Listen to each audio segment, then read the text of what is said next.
ठीक है। तो आज का हमारा टॉपिक है water quality standards and criteria. Class शुरू करने से पहले मैं आपको बता दूं, कुछ भी लिखने की जरूरत नहीं है। क्लास के नोट्स आपको डिस्क्रिप्शन बॉक्स में दे दिए जाएंगे, वहां से आप डायरेक्ट डाउनलोड कर सकते हैं। तो शुरू करते हैं हमारा एनवायरमेंट एंड हेल्थ वाले चैप्टर का अगला topic, that is water quality standards and criteria. और उसके अंदर एक बहुत इंपॉर्टेंट टॉपिक है, दैट इज माइक्रोबायोलॉजिकल एस्पेक्ट। इस पे अलग से क्वेश्चन आता है, कई बार लॉन्ग क्वेश्चन, कई बार शॉर्ट क्वेश्चन। तो इसको अच्छे से याद करना, ठीक। तो एनवायरमेंट एंड हेल्थ वाले चैप्टर में इसके पहले हम बहुत सारे टॉपिक कर चुके हैं। वाटर वाले पार्ट में बहुत सारे टॉपिक कर चुके हैं, जैसे कि safe water, problem habitation, sources of water, shallow well और डीप वेल में difference, sanitary well, water pollution, उसके इंडिकेटर्स, डिजीजेज ऑफ वाटर, उसमें water borne disease, water wash disease, water related disease, water based disease पढ़ा था। फिर purification of water में हमने large scale और स्मॉल स्केल में पढ़ा था। लार्ज स्केल के अंदर हमने स्लो सैंड फिल्टर पढ़ा था, उसके अंदर हमने वाइटल लेयर पढ़ा था, फिर रैपिड सैंड फिल्टर पढ़ा था, फिर दोनों के बीच में डिफरेंस पढ़ा था। फिर methods of disinfection of water के तहत हमने क्लोरिनेशन पढ़ा था, इसके अंदर क्लोरीन डिमांड पढ़ा था, कांटेक्ट पीरियड पढ़ा था, फ्री रेसिडुअल क्लोरीन पढ़ा था, फिर ओजोनेशन मेम्ब्रेन प्रोसेस पढ़ा था, हाउस होल्ड या small scale purification of water पढ़ा था, फिर steps of disinfection of well पढ़ा था, उसके तहत हमने डबल पॉट मेथड पढ़ा था, हॉरॉक्स एपरेटस पढ़ा था स्पॉट्स के लिए, थ्योरी के लिए, और उसका न्यूमेरिकल भी किया था। उसके बाद हमने बहुत इंपॉर्टेंट टॉपिक पढ़ा था, that was hardness of water, ठीक। तो ये सारे टॉपिक्स आपको चैनल की प्लेलिस्ट खोलेंगे तो उसमें एनवायरनमेंट एंड हेल्थ वाली प्लेलिस्ट के अंदर ये सारे टॉपिक्स के वीडियोस उनके नोट्स के साथ मिल जाएंगे, ठीक। तो शुरू करते हैं हमारा एनवायरनमेंट एंड हेल्थ में वाटर वाले पार्ट का अगला topic, that is water quality standards and criteria. अभी जो वाटर क्वालिटी स्टैंडर्ड्स होते हैं ना, ये मुख्यतः जो गाइडलाइंस होती है वो मुख्यतः चार चीजों पे बेस्ड होती है: microbiological aspect, radiological aspect, chemical aspects और एक्सेप्टेबिलिटी एस्पेक्ट्स। तो ये चारों गाइडलाइंस देखेंगे, इनके अंदर की चीजें देखेंगे। मगर एक सुपरफिशियली जो आपको पता ही होना चाहिए ना, कि drinking water quality standards and recommended guidelines में ड्रिंकिंग वाटर में कैसी कैसी चीजें होनी चाहिए। तो ये कुछ पॉइंट है जो आपको वाइवा, एमसीक्यू और के लिए पता ही होनी चाहिए। इसके अलावा ये सब चीजें आगे भी आएंगी हमको अलग अलग एस्पेक्ट में, कुछ बायोलॉजिकल में आएंगे, माइक्रोबियल में, रेडियोलॉजिकल में, एक्सेप्टेबिलिटी में, केमिकल में, इन सब में आएंगे। मगर सुपरफिशियली वाइवा और एमसीक्यूज के लिए जो चीजें हमको पता ही होनी चाहिए ड्रिंकिंग वाटर गाइडलाइंस में, वो ये है। सबसे पहली चीज कि भैया कलर, पहली चीज तो कि भैया ड्रिंकिंग वाटर जो होता है उसमें कोई भी कलर नहीं होना चाहिए। वैसे कलर को नापने के लिए जो यूनिट का इस्तेमाल करते हैं वो होती है ट्रू कलर यूनिट या होजन यूनिट्स। तो इन यूनिट के माध्यम से अगर बात करें तो भैया 15 टीसीयू या 15 ट्रू कलर यूनिट से कम होना चाहिए कलर, और 5 होजन यूनिट से कम होना चाहिए, ठीक। उसके बाद बात करें अगर हम टर्बिडिटी टर्बिडिटी की, टर्बिडिटी मतलब वो जो हेजीनेस टाइप की नहीं होती है पानी में थोड़ी बहुत, वो होती है टर्बिडिटी। तो उसको नापते हैं नेफ्लोमेट्रिक टर्बिडिटी यूनिट या फिर एनटीयू से। तो कितनी होनी चाहिए एक ड्रिंकिंग वाटर में? ड्रिंकिंग वाटर में 1 एनटीयू से भी कम होनी चाहिए टर्बिडिटी। फिर आता है hardness of water. Hardness of water पे हमने अलग से वीडियो बनाया हुआ है, आप चाहो तो जाके वीडियो को चेक कर सकते हो, बहुत इंपॉर्टेंट टॉपिक है। हार्डनेस ऑफ वाटर की यूनिट क्या होती है? यहाँ पे जो लिखी है वो लिखी है मिलीग्राम पर लीटर। हालांकि मिली इक्विवेलेंट पर लीटर भी होती है। कैसे नापते हैं? तो 1 मिली इक्विवेलेंट पर litre equals to 50 milligram per litre होता है। तो ऐसे हम देख सकते हैं कि परमिटेबल यूनिट कितनी है, तो 50 से 150 मिलीग्राम पर लीटर, या जो हम पहले पढ़ चुके हैं 1 से 3 मिली इक्विवेलेंट पर लीटर, है ना। ये 1 से 3 मिली इक्विवेलेंट पर लीटर क्या होता है? ये मॉडरेटली हार्ड वाटर होता है। और इस पे भी आपको एमसीक्यू आता है कि भैया पानी कैसा होना चाहिए, क्या सॉफ्ट होना चाहिए, क्या हार्ड होना चाहिए? नहीं, मॉडरेटली हार्ड वाटर होना चाहिए, and that is 1 to 3 milliequivalent पर लीटर, और 50 से 150 मिलीग्राम पर लीटर, ठीक। तो हार्डनेस में ऐसे याद करना, हालांकि इसका अलग से वीडियो है, आप जाके देख सकते हो। अब आता है पीएच। तो पीएच वैल्यू करीब 6.5 से 8.5 के बीच की होनी चाहिए। ज्यादा अल्कलाइन नहीं चाहिए, ज्यादा एसिडिक नहीं चाहिए। क्यों? क्योंकि ज्यादा अल्कलाइन हो जाता है ना जब ये, तो याद है हमने क्लोरीनेशन में पढ़ा था, क्लोरीनेशन में मुख्य जो भूमिका होती है क्लोरीनेशन की वो होती है HOCl की। मगर जब 8.5 से ज्यादा हो जाता है ना पीएच, तो यही HOCl H+ और OCl- में कन्वर्ट हो जाता है, जो कि थोड़ा कम पावर या काफी कम क्लोरीनेशन पावर होता है एज कंपेयर टू HOCl। ये हमने क्लोरीनेशन में पढ़ चुका है। ठीक। फिर TDS that is total dissolve solid की कितनी मात्रा होनी चाहिए? तो करीब 500 मिलीग्राम पर लीटर से कम होना चाहिए TDS। फिर फ्लोराइड की बात करें तो फ्लोराइड कितना होना चाहिए? तो 1 ppm या फिर कहना चाहिए 0.5 से 0.8 से कम होना चाहिए फ्लोराइड। नाइट्रेट और नाइट्राइट कितना? तो करीब 45 या 50 कह सकते हो, तो 50 मिलीग्राम पर लीटर से कम होना चाहिए नाइट्रेट, और नाइट्राइट जो है वो करीब 3 मिलीग्राम पर लीटर से कम होना चाहिए। ओके। फिर अगर हम रेडियोलॉजिकल एक्टिविटीज की बात करें तो हमारे पास अल्फा और बीटा होते हैं। तो अल्फा जो होता है वो 0.5 becquerel पर लीटर से कम, और बीटा जो होता है वो 1 becquerel पर लीटर से कम होना चाहिए ड्रिंकिंग वाटर में। ठीक है। तो अगर रेडियोलॉजिकल एक्सपोजर हो गया है तो भी इतना एटलीस्ट इससे कम होनी चाहिए रेडियोलॉजिकल एक्टिविटी। उसके बाद अगर माइक्रो ऑर्गेनिजम्स की बात करें तो भैया कोई भी पैथोजेनिक माइक्रो ऑर्गेनिज्म या वायरसेस नहीं होने चाहिए ड्रिंकिंग वाटर में, और कोई भी पैथोजेनिक प्रोटोजोआ या हेलमेंथिस नहीं होने चाहिए ड्रिंकिंग वाटर में। ठीक। तो ये तो हमने देख लिया, समझ गए। तो ड्रिंकिंग वाटर गाइडलाइंस में सुपरफिशियली अगर तुमको कुछ चीजें पता होनी चाहिए तो ये कुछ वैल्यूज हैं जो यूनिट के हिसाब से पता ही होनी चाहिए, वाइवा और एमसीक्यू में बहुत इंपॉर्टेंट है। ठीक। तो ये तो हमने देख लिया थोड़ा सा सुपरफिशियली, एक छोटी सी टेबल ये याद होनी चाहिए। अब थ्योरी पे आते हैं अच्छे से। तो भैया जो ड्रिंकिंग वाटर होता है उसकी गाइडलाइंस के तहत 4 भागों में विभाजित किया गया है। Microbiological aspects, radiological aspects, acceptability aspects और केमिकल एस्पेक्ट्स। माइक्रोबायोलॉजिकल के अंदर बैक्टीरिया, वायरस और बायोलॉजिकल एस्पेक्ट्स के तहत तुमको फंगाई और अलगे वगैरह मिल जाएंगे। उसके बाद रेडियोलॉजिकल एस्पेक्ट्स, तो रेडियोलॉजिकल एस्पेक्ट्स में अगर रेडियोलॉजिकल एक्सपोजर होता है पानी का तो उसमें हमको सोमैटिक इफेक्ट और हेरिडिटरी इफेक्ट देखने मिलते हैं, ये हम देखेंगे क्या होते हैं। एक्सेप्टेबिलिटी में फिजिकल पैरामीटर्स, इनऑर्गेनिक कॉन्स्टिट्यूएंट्स, इस पे देखते हैं हम। और केमिकल्स भी 2 तरह से होते हैं, इनऑर्गेनिक और ऑर्गेनिक कॉन्स्टिट्यूएंट्स, उनको भी हम देखेंगे। तो सबसे पहली चीज जो गाइडलाइंस में तुमको ना ये क्लासिफिकेशन पता होना चाहिए कि भैया 4 चीजें कौन सी? माइक्रोबायोलॉजिकल, रेडियोलॉजिकल, एक्सेप्टेबिलिटी और केमिकल। माइक्रोबायोलॉजिकल में भी 3 चीजें, बैक्टीरियल, वायरल और बायोलॉजिकल। रेडियल में 2 चीजें, सोमैटिक और हेरिडिटरी। एक्सेप्टेबिलिटी में भी 2 चीजें, फिजिकल और इनऑर्गेनिक। केमिकल में भी इनऑर्गेनिक है, इनऑर्गेनिक तो है, इनऑर्गेनिक के साथ ऑर्गेनिक हो जाएगा। ठीक। तो ये क्लासिफिकेशन तो सबसे पहले पता होना चाहिए वाटर क्वालिटी स्टैंडर्ड्स की गाइडलाइन में। ठीक। अब ना इस क्लासिफिकेशन में अलग से जिस पे सवाल आता है ना वो होता है microbiological aspects for water quality standards and criteria के बारे में बताओ। अलग से इस पे क्वेश्चन आता है। तो पहले हम इसको देख लेते हैं कि भैया माइक्रोबायोलॉजिकल एस्पेक्ट्स के तहत जो पीने वाला पानी होता है कैसा होना चाहिए या क्या नहीं होना चाहिए। तो माइक्रोबायोलॉजिकल एस्पेक्ट्स में हम 3 चीजों पे मुख्यतः ध्यान देंगे। पहला हो जाएगा बैक्टीरियल इंडिकेटर्स, दूसरा हो जाएगा वायरोलॉजिकल और तीसरा हो जाएगा बायोलॉजिकल। बायोलॉजिकल में आपका प्रोटोजोआ आएंगे, हेलमिंथेस आएंगे, फ्री लिविंग में आपके एल्गे और फंगाई आएगा। बैक्टीरियल इंडिकेटर्स में भी मुख्यतः 3 चीजों पे देखते हैं, कोलिफॉर्म ऑर्गेनिज्म तो नहीं है, फीकल स्ट्रेप्टोकोकाई तो नहीं मिल रहा है, और क्लस्ट्रीडियम परफ्रिंजिस तो नहीं मिल रहा है। इन 3 चीजों पे मुख्यतः ध्यान देते हैं हम। ठीक है। तो माइक्रोबायोलॉजिकल एस्पेक्ट के आपको क्लासिफिकेशन में भी मुख्यतः 3 चीजें, बैक्टीरियल इंडिकेटर्स, वायरोलॉजिकल और बायोलॉजिकल।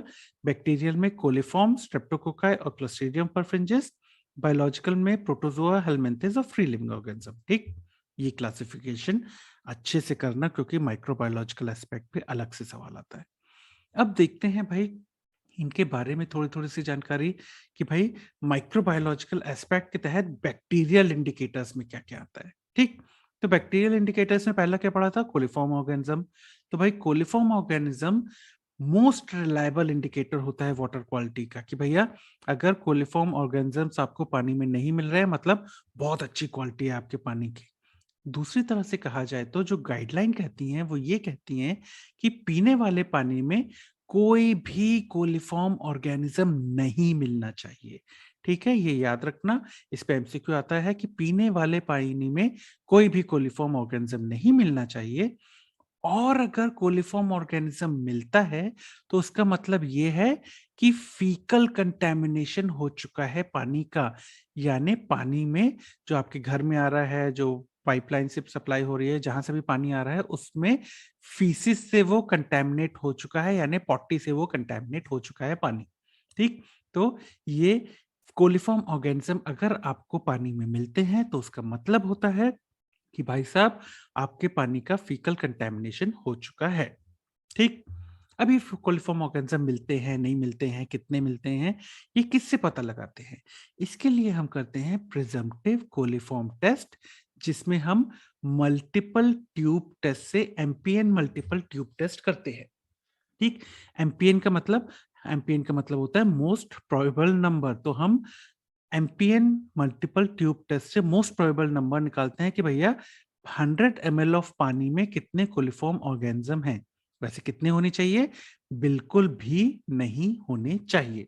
तो हम कोलिफॉर्म ऑर्गेनिज्म निकाल का पता लगाने के लिए प्रिजम्पटिव कोलिफॉर्म टेस्ट करते हैं। उसके तहत हम एमपीएन मल्टीपल ट्यूब टेस्ट करते हैं, जिससे कि हमको मोस्ट प्रोबेबल नंबर मिल जाता है पर 100 ml ऑफ वाटर में कितने कोलिफॉर्म ऑर्गेनिज्म हैं। ठीक, तो क्या मिल सकता है?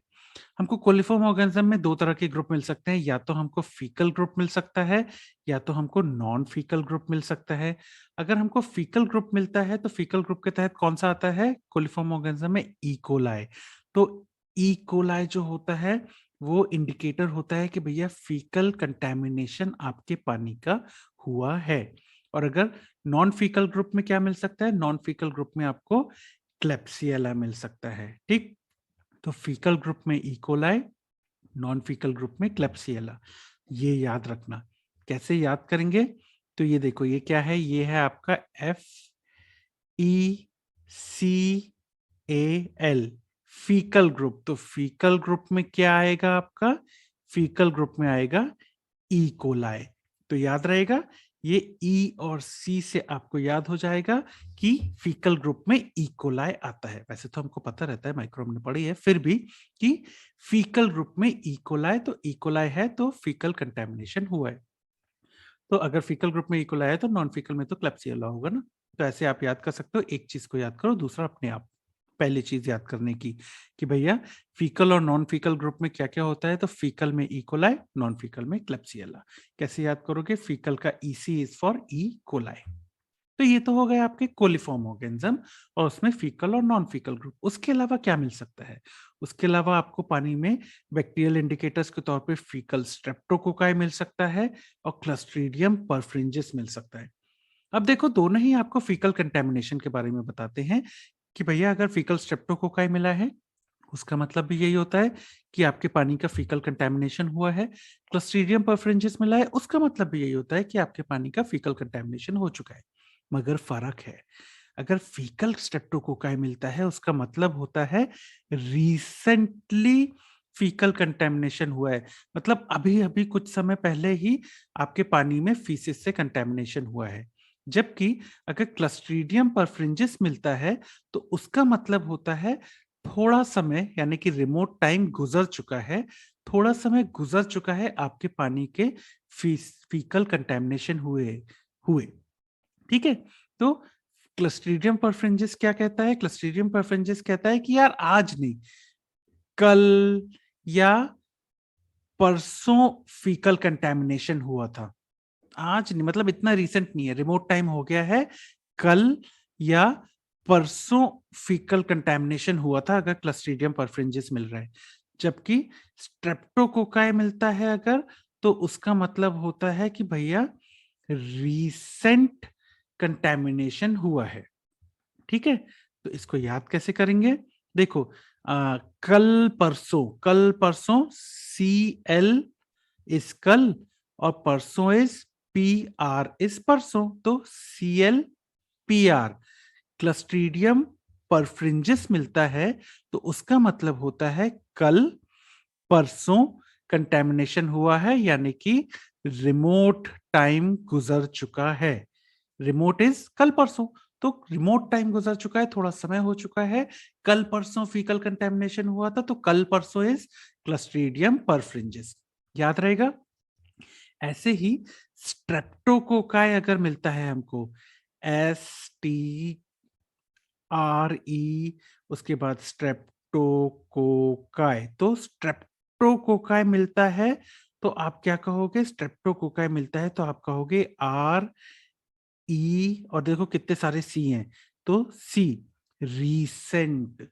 रीसेंट कंटेमिनेशन हुआ है फीसिस से। ठीक, फिर से बताता हूं कि अगर आपको क्लस्ट्रीडियम परफ्रिंजिस मिलता है तो उसका मतलब क्या होता है? CLS कल, PRS परसों। तो क्लस्ट्रीडियम परफ्रिंजिस अगर मिलता है उसका मतलब होता है कल परसों फीकल कंटेमिनेशन हुआ है, मतलब थोड़ा समय गुजर चुका है, मतलब रिमोट टाइम गुजर चुका है पानी का फीकल कंटेमिनेशन हुए। तो क्लस्ट्रीडियम परफ्रिंजिस कल परसों, रिमोट। समझ गए। ऐसे ही अगर आपको स्ट्रेप्टोकोकाई मिलता है आपके पानी में, फीकल स्ट्रेप्टोकोकाई, तो उसका मतलब क्या होता है? स्ट्रेप्टोकोकाई में देखो RECT, तो RECT, तो रीसेंट कंटेमिनेशन हुआ है, मतलब अभी अभी आज ही आपके पानी का फीकल कंटेमिनेशन अगर होता है तो आपको स्ट्रेप्टोकोकाई, फीकल स्ट्रेप्टोकोकाई मिलता है। तो देखो स्ट्रेप्टोकोकाई में ही R आ गया, E आ गया, C आ गया, T आ गया, RECT, रीसेंट। तो ऐसे याद कर सकते हो कि भैया रिमोट टाइम यानी कि कल परसों, यानी कि क्लस्ट्रीडियम परफ्रिंजिस। रीसेंट, तो रीसेंट का मतलब होता है स्ट्रेप्टोकोकाई। ठीक है, तो स्ट्रेप्टोकोकाई आपका रीसेंट कंटेमिनेशन बताएगा, क्लस्ट्रीडियम परफ्रिंजिस रिमोट टाइम बताएगा। ठीक है कि भैया थोड़ा समय हो चुका है फीकल कंटेमिनेशन हुए, और स्ट्रेप्टोकोकाई में रिसेंटली ही फीकल कंटेमिनेशन पानी का हुआ है। समझ गए। तो इसको अलग से याद करना बहुत इंपॉर्टेंट है, एमसीक्यूज के लिए, वाइवा के लिए, तो कंफ्यूज मत होना। ठीक, तो ये तो हो गए आपके बैक्टीरियल इंडिकेटर्स। इसके बाद जो आता है वो आता है हमारा वायरोलॉजिकल एस्पेक्ट। तो भैया वायरोलॉजिकल एस्पेक्ट्स में क्या कहते हैं? वायरोलॉजिकल एस्पेक्ट्स में कि भैया वायरसेस नहीं होने चाहिए आपके ड्रिंकिंग पानी में, तो it should be free of any viruses. अब वायरसेस को निपटाने के लिए किस चीज की जरूरत होती है? तो हमने पढ़ा हुआ है कि भैया क्लोरिनेशन जब हम करते हैं तो फ्री रेसिडुअल क्लोरीन अगर आप 0.5 मिलीग्राम पर लीटर छोड़ते हो पूरी तरह से डिसइंफेक्ट करके पानी को या क्लोरिनेट करके, तो वायरसेस को इनएक्टिवेट करने के लिए काफी होता है। तो क्लोरिनेशन के अलावा ओजोनेशन या ओजोन का भी इस्तेमाल आप कर सकते हो वायरसेस को निपटाने के लिए। तो वायरोलॉजिकल एस्पेक्ट में हमने क्या पढ़ा? पहली चीज तो कि भैया वायरसेस नहीं होने चाहिए, दूसरी चीज कि क्लोरिनेशन से आप निपटा सकते हो, और क्लोरिनेशन के बाद कितना, करीब 0.5 milligram per litre free residual chlorine होना चाहिए। ये भी हम पहले क्लोरिनेशन वाले वीडियो में पढ़ चुके हैं, आप चाहो तो जाके प्लेलिस्ट खोल के क्लोरिनेशन वाला वीडियो देख सकते हो। उसके अलावा ओजोनेशन पे भी हमने वीडियो बनाया हुआ है, तो उसको भी आप जाके देख सकते हो कि वो क्या होता है, और ओजोन भी काफी इफेक्टिव होती है वायरसेस को निपटाने के लिए। तो माइक्रोबायोलॉजिकल एस्पेक्ट में हमने वायरोलॉजिकल एस्पेक्ट देख लिया, हमने बैक्टीरियल एस्पेक्ट देख लिया, सबसे आखिरी में आता है बायोलॉजिकल एस्पेक्ट। तो भाई बायोलॉजिकल एस्पेक्ट में क्या क्या आता है? सबसे पहली चीज तो प्रोटोजोआ मिल सकते हैं कंटेमिनेटेड पानी में। तो प्रोटोजोआ में क्या क्या मिल सकता है? एंटामीबा हिस्टोलिटिका मिल सकता है, जियार्डिया मिल सकता है, बी कोलाई या बैलेंटेरियम कोलाई मिल सकता है। ये सभी क्या बताते हैं? ये सभी बताते हैं कि भैया फीकल कंटेमिनेशन आपके पानी का हुआ है। उसके अलावा इनको निकालने के लिए या इनको निपटाने के लिए क्या काफी होता है? रैपिड या स्लो सैंड फिल्ट्रेशन अगर आप करते हैं तो वो काफी होता है पैथोजेनिक प्रोटोजोआ को निपटाने के लिए या रिमूव करने के लिए। ठीक, तो पानी में बायोलॉजिकल एस्पेक्ट में पहली चीज हमने पढ़ी प्रोटोजोआ। उसके बाद आता है हेलमिंथिस। तो हेलमिंथिस में क्या मिल सकता है? तो हमको ड्रैकनकुलस मेडिनेंसिस या गिनी वर्म मिल सकता है। उसके अलावा शिस्टोसोमियोसिस मिल सकता है। और ये ड्रैकनकुलस मेडिनेंसिस या शिस्टोसोमियोसिस क्यों मिलता है या क्यों मिलता था? अगर आपके यहाँ पानी का अनपाइप्ड वाटर सप्लाईज है, यानी कि अगर कुआं है, जैसे कि स्टेप वेल होते थे या पॉन्ड है, तालाब होते थे, तो वहां पे ऐसी जगहों पे अगर वाटर सप्लाई है तो वहां पे ज्यादातर गिनी वर्म डिजीज या शिस्टोसोमियोसिस देखने मिलता था। अब हमने गिनी वर्म डिजीज को पूरी तरह से इंडिया में खत्म कैसे किया? तो हमने क्या किया, जितने भी स्टेप वेल थे उनको पानी एज अ पानी का सोर्स लेना बंद कर दिया और उसकी जगह हमने सैनिटरी वेल बनाए। ठीक है, तो स्टेप वेल में होता क्या था? स्टेप वेल में ऐसी सीढ़ियां होती थी, फिर यहाँ पे पानी होता था, राइट? अब बंदा जो है वो पानी तक चला जाता था और वहां से अपने यूटेंसिल्स में पानी भरता था, और यहाँ से एक्चुअली गिनी वर्म का कांटेक्ट होता था इंसानों से और वो गिनी वर्म डिजीज फैलाते थे। तो हमने क्या किया, हमने स्टेप्स को पूरी तरह से बंद कर दिया, हमने एक सैनिटरी वेल बनाया, उसमें उसके ऊपर पंप या पुल्ली लगा दी और वहां से फिर वो पानी भरता था, यानी कि इंसान को पानी से कांटेक्ट हमने नहीं होने दिया, और इस तरह से हमने गिनी वर्म डिजीज को खत्म किया। तो ये वाइवा में पूछा जाता है, तो याद रखना। ठीक, तो हेलमिंथिस में ड्रैकनकुलस मेडिनेंसिस और शिस्टोसोमियोसिस अनपाइप्ड वाटर सप्लाई अगर कहीं होती है तो वहां पे देखे जाते हैं। ठीक, गिनी वर्म डिजीज तो आजकल ये ड्रैकनकुलस मेडिनेंसिस नहीं देखे जाते, क्योंकि इंडिया में आजकल ये पाई नहीं जाती है ये बीमारी। फ्री लिविंग ऑर्गेनिजम्स की बात करें तो हमारे पानी में फंगाई और एल्गे भी मिल सकते हैं, और वो क्या करेंगे, वो एक्चुअली में जो पानी को ट्रीट करते हैं या डिसइंफेक्ट करते हैं, हम उस प्रोसेस को इंटरफेयर कर सकते हैं अगर आपके पानी में बहुत ज्यादा फंगाई और एल्गे मिल रहे हैं तो। ठीक, तो ये हो गई आपकी पूरी की पूरी माइक्रोबायोलॉजिकल एस्पेक्ट, जिसमें हमने पढ़ा बैक्टीरियल, वायरोलॉजिकल और बायोलॉजिकल। याद रखना कि ये जो माइक्रोबायोलॉजिकल एस्पेक्ट है, इस पे लॉन्ग क्वेश्चन भी आता है और शॉर्ट नोट भी आता है, तो इसको अलग से पढ़ना बहुत इंपॉर्टेंट है। ठीक, तो हमने माइक्रोबायोलॉजिकल एस्पेक्ट तो पढ़ लिया। उसके बाद आता है radiological aspect for drinking water, या गाइडलाइंस क्या है रेडियोलॉजिकल एस्पेक्ट की। तो देखो, अगर रेडियोलॉजिकल एक्सपोजर हुआ है पानी का, तो दो तरह के इफेक्ट हमें मिल सकते हैं। एक होता है सोमैटिक इफेक्ट और दूसरा होता है हाइड्रेटरी इफेक्ट। सोमैटिक इफेक्ट क्या होता है? सोमैटिक इफेक्ट उनमें देखने में, जिन लोगों में एक्सपोजर हुआ है या जिन लोगों ने जो एक्सपोज्ड पानी को पिया है, उन लोगों में ही हमको सोमैटिक इफेक्ट देखने मिलता है। जबकि हाइड्रेटरी इफेक्ट किस में देखने मिलता है? जिन लोगों ने वो एक्सपोज पानी पिया है, उनके बच्चों में या आने वाली जनरेशन में या डिसेंडेंट्स में। तो ये एक फर्क याद रखना, सोमैटिक इफेक्ट जो होता है वो एक्सपोज्ड इंडिविजुअल्स में ही देखने मिलता है, जिन्होंने रेडियोलॉजिकल एक्सपोजर से जो पानी है उसको पिया है या उसके एक्सपोजर में आए हैं रेडियो एक्टिव पानी के, या हाइड्रेटरी इफेक्ट में जो आने वाली जनरेशन से उनमें देखने मिलता है। ठीक, अभी जो सोमैटिक इफेक्ट होता है ये भी दो तरह का होता है, स्टोचैस्टिक और नॉन स्टोचैस्टिक इफेक्ट। अब ये स्टोचैस्टिक इफेक्ट क्या होता है? स्टोचैस्टिक इफेक्ट होता है कि भैया जैसे कैंसर्स वगैरह मिलने लगते हैं, depending on the function of the dose, अलग अलग तरह के कैंसर्स आपको मिल सकते हैं स्टोचैस्टिक इफेक्ट में। नॉन स्टोचैस्टिक इफेक्ट में क्या होता है? सिवियरिटी बढ़ती जाती है, जैसे जैसे आप रेडियो एक्टिविटी की या रेडियोलॉजिकल डोज को बढ़ाते जाते हो, वैसे वैसे जो सिवियरिटी होती है इफेक्ट की वो बढ़ती जाती है। तो दो तरह के इफेक्ट, स्टोचैस्टिक और नॉन स्टोचैस्टिक इफेक्ट याद रखना, सोमैटिक इफेक्ट्स में और हाइड्रेटरी इफेक्ट में तो डिसेंडेंट्स में होता है। ठीक, तो सेकंड एस्पेक्ट हमने वाटर क्वालिटी क्राइटेरियाज में, पहला तो हमने क्या पढ़ा था? Microbiological aspect. दूसरा हमने पढ़ा रेडियोलॉजिकल एस्पेक्ट, उसमें सोमैटिक इफेक्ट और हाइड्रेटरी इफेक्ट पढ़ा। सोमैटिक में भी हमने स्टोचैस्टिक और नॉन स्टोचैस्टिक इफेक्ट पढ़े। ठीक, इसके बाद आता है एक्सेप्टेबिलिटी एस्पेक्ट्स। भाई एक्सेप्टेबिलिटी एस्पेक्ट्स में मुख्यतः दो पैरामीटर्स हैं, एक तो फिजिकल पैरामीटर्स पे ध्यान देना है और एक इनऑर्गेनिक कॉन्स्टिट्यूएंट्स पे। फिजिकल पैरामीटर्स जो हम देख सकते हैं, छू सकते हैं, महसूस कर सकते हैं, वो सारी चीजें आएंगी, जैसे कि टर्बिडिटी, यानी वो हेजीनेस वगैरह पानी में जो होती है वो नहीं होनी चाहिए। कलर, किसी भी तरह का कलर नहीं होना चाहिए, किसी भी तरह का स्वाद या स्मेल नहीं होनी चाहिए, या कोई गंध नहीं होनी चाहिए पानी में। टेम्परेचर भी अप्रोप्रिएट होना चाहिए 5 से 10 डिग्री सेंटीग्रेड के बीच में, ना बहुत ज्यादा ठंडा अच्छा है ना बहुत ज्यादा गर्म अच्छा है। इसके बारे में हम आगे देखेंगे। उसके बाद आता है इनऑर्गेनिक कॉन्स्टिट्यूएंट्स, तो बहुत सारे हैं इसमें। हमने इसको एबीसीडी के तौर पे इसको अरेंज किया है। तो aluminium, ammonia, chloride, copper, dissolved oxygen, hardness, hydrogen, iron, manganese, pH, sodium, sulphate, TDS या टोटल डिसॉल्व्ड सॉलिड, जिंक, इन सब के पानी में होने से क्या होता है ये देखेंगे हम, और कितने होने चाहिए या कितना परमिसिबल लिमिट है वो हम देखेंगे, ये सारे इनऑर्गेनिक कॉन्स्टिट्यूएंट्स की। ठीक, तो शुरू करते हैं हमारा एक्सेप्टेबिलिटी एस्पेक्ट्स। उसमें सबसे पहले आता है फिजिकल पैरामीटर्स। तो भाई फिजिकल पैरामीटर्स में क्या देखेंगे हम? फिजिकल पैरामीटर्स में सबसे पहले देखते हैं टर्बिडिटी।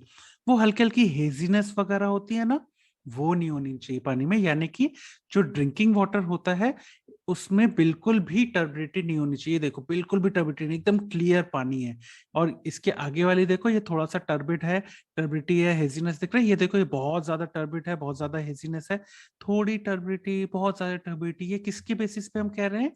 ये एनटीयू के बेसिस पे कहते हैं। NTU is nephelometric turbidity unit.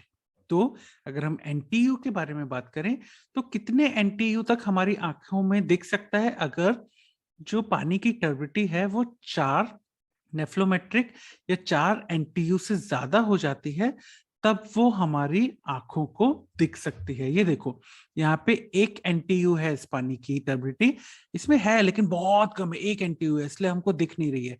अगर 4 से ज्यादा एनटीयू होती तो दिखती। देखो इसमें 40 एनटीयू है, इसलिए हमको कितनी क्लियर टर्बिडिटी दिख रही है। इसमें तो करीब 550 एनटीयू है, जिसमें बहुत ही ज्यादा अच्छे से दिख रही है। तो ये आपको एमसीयू में पूछा जाता है, कितने एनटीयू से कम हमारी आंखें नहीं देख सकती? तो 4 एनटीयू से कम हमारी आंखें टर्बिडिटी नहीं देख सकती। ठीक, अब आता है कलर।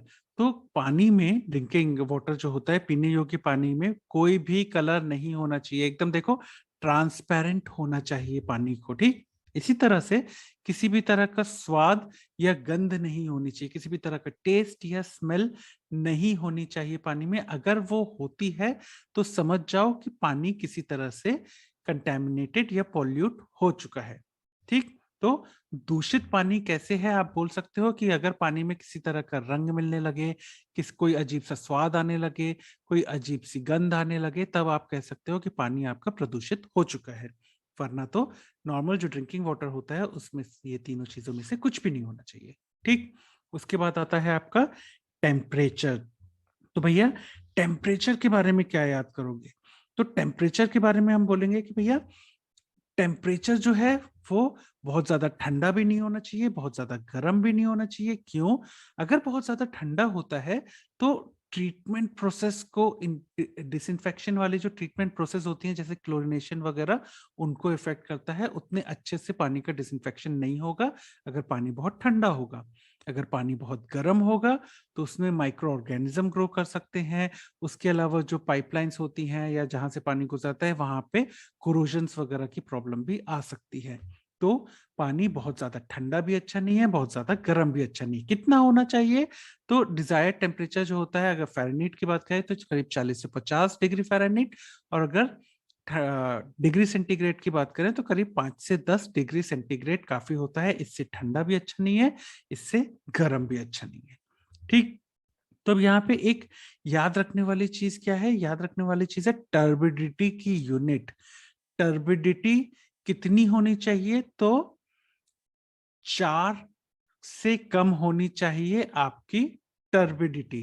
तो यहां से ले लो चा, यहां से ले लो तुर, तो चतुर, ऐसे याद कर लो। चतुर, चतुर, चतुर से क्या है? चतुर से टर से हो गई टर्बिडिटी, और च से हो गया 4। तो टर्बिडिटी कितनी? तो टर्बिडिटी 4 से कम होनी चाहिए या 4 एनटीयू से कम होनी चाहिए, दैट इज चतुर। ऐसे याद करोगे तो याद रहेगी आपको टर्बिडिटी की यूनिट। तो टर, टर क्या? चा, तो चातुर, चतुर। तो 4 से कम टर्बिडिटी होनी चाहिए, चतुर।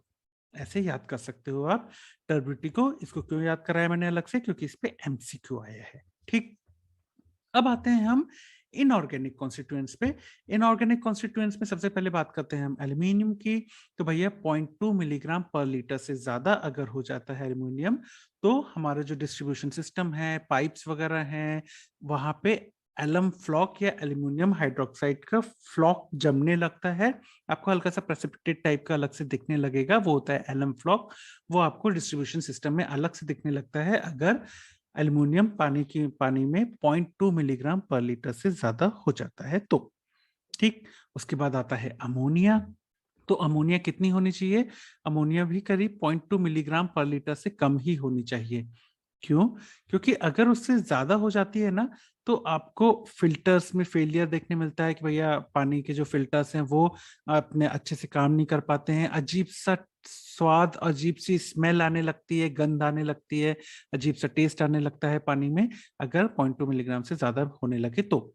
अब कब हो सकती है ये, कब अमोनिया आपको पानी में ज्यादा मिलने लगती है? तो भैया जो एग्रीकल्चरल या इंडस्ट्रियल प्रोसेस होती हैं, तब वहां से आपको अमोनिया आ सकती है पानी में, या जब आप पानी को डिसइंफेक्ट करते हो क्लोरामीन से, तब भी आपको पानी में अमोनिया मिल सकती है। उसके अलावा कब मिल सकती है? जो सीमेंटेड पाइपलाइंस होती हैं, उनके थ्रू जब पानी आता है तब भी आपको पानी में अमोनिया मिल सकती है। या फिर अगर आपको अमोनिया मिलती है तो आप ये भी कह सकते हो कि पानी का सीवेज या एनिमल वेस्ट से कंटैमिनेशन हुआ है या पॉल्यूशन हुआ है। सीवेज का मतलब क्या होता है? सीवेज का मतलब होता है कि भैया पानी में एक्सक्रीटा भी है। ठीक है, तो ये हम पढ़ेंगे कि भैया सीवेज और सुलेज क्या होता है। सुलेज वेस्ट वाटर होता है जिसमें एक्सक्रीटा नहीं होता है। सीवेज वो वेस्ट वाटर होता है जिसमें एक्सक्रीटा होता है, यानी कि फीसिस होती है, वो सीवेज होता है। जिसमें एक्सक्रीटा नहीं होता वो सुलेज होता है। ये वाइवा के लिए याद रखना, आगे भी हम पढ़ेंगे। ठीक, तो ये हो गया आपका अमोनिया। और अमोनिया कितना होना चाहिए और कैसे कैसे मिल सकता है। ठीक, अब हमने अल्मोनियम पढ़ लिया, अमोनिया पढ़ लिया, अब आता है क्लोराइड्स। तो भैया क्लोराइड्स जो है वो कितना होना चाहिए? तो मैक्सिमम तो 600 मिलीग्राम पर लीटर तक परमिशेबल है, लेकिन हमको क्लोराइड ज्यादा हो जाता है तो टेस्ट कब डिटेक्ट होने लगता है पानी में? अगर 250 मिलीग्राम पर लीटर से ज्यादा क्लोराइड की वैल्यू हो जाए पानी में, तो हमको पानी में अजीब सा टेस्ट आने लगता है। तो ये आपको याद रखना है कि भैया क्लोराइड में 600 और 250। तो मैक्सिमम परमिटेबल लिमिट कितनी है? मैक्सिमम परमिटेबल लिमिट है आपकी 600। 600 600 मिलीग्राम पर लीटर आपकी मैक्सिमम परमिसिबल लिमिट है। इसको याद कैसे करेंगे? तो ये देखो 600 is CH, CH is for chloride. तो क्लोराइड का CH उठाओ, उससे बना दो 600। तो 600 आपको परमिसिबल लिमिट होती है क्लोराइड्स की। तो ऐसे आप याद कर सकते हो। ठीक, तो ये हो गया आपका मैक्सिमम परमिसिबल लिमिट क्लोराइड की 600। उसके बाद आता है कॉपर। अब ना पानी में तीन चीजें होती हैं, तीन चीजें होती हैं जो कि अलग अलग कलर देती हैं, स्टेनिंग करती हैं। उसमें आता है आपका कॉपर आता है, उसमें आता है आपका आयरन आता है, उसमें आता है आपका मैंगनीज। जो कॉपर होता है वो ब्लूइश ग्रीन कलरेशन देता है, आयरन रेडिश ब्राउन देता है, और मैंगनीज ब्लैक देता है। तो ये तीन कलर याद रखना, अभी आने वाले हैं। तो पहला होता है कॉपर। तो कॉपर की मात्रा अगर पानी में ज्यादा होने लगे तो वो स्टेनिंग या कलर्स देने लगता है लॉन्ड्री या सैनिटरी वेयर में। जैसे कि जो पाइपलाइंस होती हैं उनका करोजन भी कर सकता है। अगर आयरन और स्टील की फिटिंग्स है तो उनका करोजन करने लगता है, और उसके अलावा स्टेनिंग मिलने लगती है। तो ये देखो स्टेनिंग में दिख रहा है आपको, यहाँ पे कॉपर ज्यादा था पानी में, इसलिए आपको ब्लूइश ग्रीन कलर की स्टेन्स दिखने लगे वॉश बेसिन में। उसके अलावा ये देखो कॉपर ज्यादा था तो पाइपलाइंस में आपको करोजन भी दिखने लगा, और उसके साथ साथ आपको ब्लूइश ग्रीन कलर के स्टेनिंग भी दिखने लगी। तो दैट इज, ये साइंस है कि भैया कॉपर पानी में ज्यादा है। ठीक, तो ये कलर जरूर याद रखना कि जो कॉपर होता है ये कौन सा कलर देता है। ये ऊपर डंडे बना दो तो हो जाएगा bluish green, that is blue. और अगर यही सी में नीचे डंडी बना दो तो क्या हो जाएगा, ग्रीन हो जाएगा। तो ब्लूइश ग्रीन कलर का या ग्रीन कलर कह सकते हो, ग्रीन कलरेशन देता है, स्टेनिंग देता है कॉपर। तो ये आपका हो गया सी, इसमें ऐसी डंडी लगा दो तो हो जाएगा ग्रीन कलर। तो ग्रीनिश कलरेशन या ब्लूइश ग्रीन कलर देता है कॉपर अगर वो ज्यादा पानी में मिलने लगे। तो ये वॉश बेसिन, कमोड, ये सब जो होते हैं, वॉश बेसिन होता है, कमोड होता है, बाथ टब होता है, इन सब में वो ग्रीनिश कलर की स्टेनिंग देने लगता है और पाइपलाइंस का करोजन भी करने लगता है और वहां भी स्टेनिंग देने लगता है। तो ये याद रखना। उसके बाद अगर डिसॉल्व्ड ऑक्सीजन पानी में ज्यादा हो जाए तो भैया वो नाइट्रेट को रिड्यूस करने लगती है, नाइट्राइट में सल्फेट को रिड्यूस करने लगती है सल्फाइड में, और उसके वजह से थोड़ी सी अजीब सी गंध आने लगती है पानी में, यानी कि ओडर प्रॉब्लम हमको देखने मिलती है अगर डिसॉल्व्ड ऑक्सीजन ज्यादा हो जाता है तो। ठीक, तो ये हो गया आपका डिसॉल्व्ड ऑक्सीजन। यहाँ पे याद रखना क्लोराइड की ये 600 वाली बहुत इंपॉर्टेंट है, और स्टेनिंग में ये इमेज बेस्ड कई बार क्वेश्चन आ जाते हैं, तो एक ग्रीनिश कलर आपको दिखे तो कॉपर याद रखना। ठीक, तो ये कब होता है ये कॉपर, आई मीन ये ग्रीनिश स्टेनिंग, अगर 1 मिलीग्राम पर लीटर से ज्यादा कॉपर मिलने लगे पानी में, तब ये ग्रीनिश डिस्कलरेशन और कोरोजन होने लगता है। अब आता है हार्डनेस। हार्डनेस पे हमने अलग से वीडियो बनाया हुआ है पूरा, मिली इक्विवेलेंट पर लीटर, मिलीग्राम पर लीटर, सारी वैल्यूज पे पूरा क्लासिफिकेशन। उसको चाहो तो आप चैनल की प्लेलिस्ट खोल के हार्डनेस ऑफ वाटर वाला वीडियो खोलो, उसके नोट्स और वीडियो आपको मिल जाएगा, बहुत अच्छे से समझाया है। ठीक, तो भैया अगर ज्यादा सॉफ्ट होता है पानी, सॉफ्ट वाटर होता है, तो वो क्या कराता है, कोरोसिव होता है। इसीलिए बोलते हैं भैया सॉफ्ट वाटर नहीं पीना चाहिए। पीने के लिए कौन सा पानी अच्छा होता है, मॉडरेटली हार्ड वाटर अच्छा होता है। मॉडरेटली हार्ड वाटर कितना होना चाहिए, तो 50 से 150 मिलीग्राम पर लीटर, या 1 से 3 मिली इक्विवेलेंट पर लीटर पानी जो होता है वो अच्छा होता है। मॉडरेटली हार्ड पानी पीने के लिए अच्छा होता है। इससे ज्यादा अगर पानी हार्ड हो जाए तो उसको सॉफ्टनिंग की जरूरत होती है, यानी कि 150 मिलीग्राम पर लीटर या 3 मिली इक्विवेलेंट पर लीटर से ज्यादा अगर पानी हो जाए, यानी कि यहाँ तो आपको सॉफ्टनिंग की जरूरत पड़ती है। और इनफैक्ट अगर पानी 200 मिलीग्राम पर लीटर, या फिर इसको हम कह सकते हैं 4 मिली इक्विवेलेंट पर लीटर पानी से ज्यादा हो जाए, तो डिपोजिशन होने लगता है, जो डिस्ट्रीब्यूशन सिस्टम होता है। यहाँ पे याद रखना 1 मिली इक्विवेलेंट पर litre equals to 50 milligram per litre. Hardness की ये 2 यूनिट होती हैं, इनको अच्छे से याद रखना। ऐसा ना हो तुमको मिलीग्राम पर लीटर की जगह मिली इक्विवेलेंट पर लीटर दे दी जाए तो तुम कंफ्यूज हो जाओ। ठीक है, तो मिली इक्विवेलेंट पर लीटर में भी याद रखना, मिलीग्राम पर लीटर में भी वैल्यूज को याद रखना। तो हार्डनेस भी हमने देख लिया। अब होता है हाइड्रोजन सल्फाइड। तो भैया हाइड्रोजन सल्फाइड कितना होना चाहिए, तो हाइड्रोजन सल्फाइड जो होता है वो टेस्ट और ओडर थ्रेशोल्ड की बात करें तो करीब 0.1 मिलीग्राम पर लीटर तक तो कोई ऐसा गंध या स्मेल या स्वाद नहीं आता।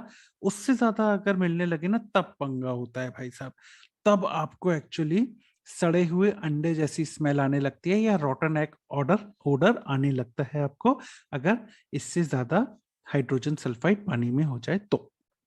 ठीक, तो ये हो गया आपका जो हाइड्रोजन सल्फाइड की वैल्यू। उसके बाद बहुत इंपॉर्टेंट चीज आती है, दैट इज आयरन। आयरन कितना, तो आयरन जो है अगर 0.3 मिलीग्राम पर लीटर से ज्यादा हो जाए तो ये भी वही स्टेनिंग करने लगती है लॉन्ड्री की, प्लम्बिंग फिक्सचर्स में। याद है अभी हमने कॉपर में जैसे देखा था, कॉपर में देखा था ये स्टेनिंग करने लगा था ग्रीनिश कलर की, है ना।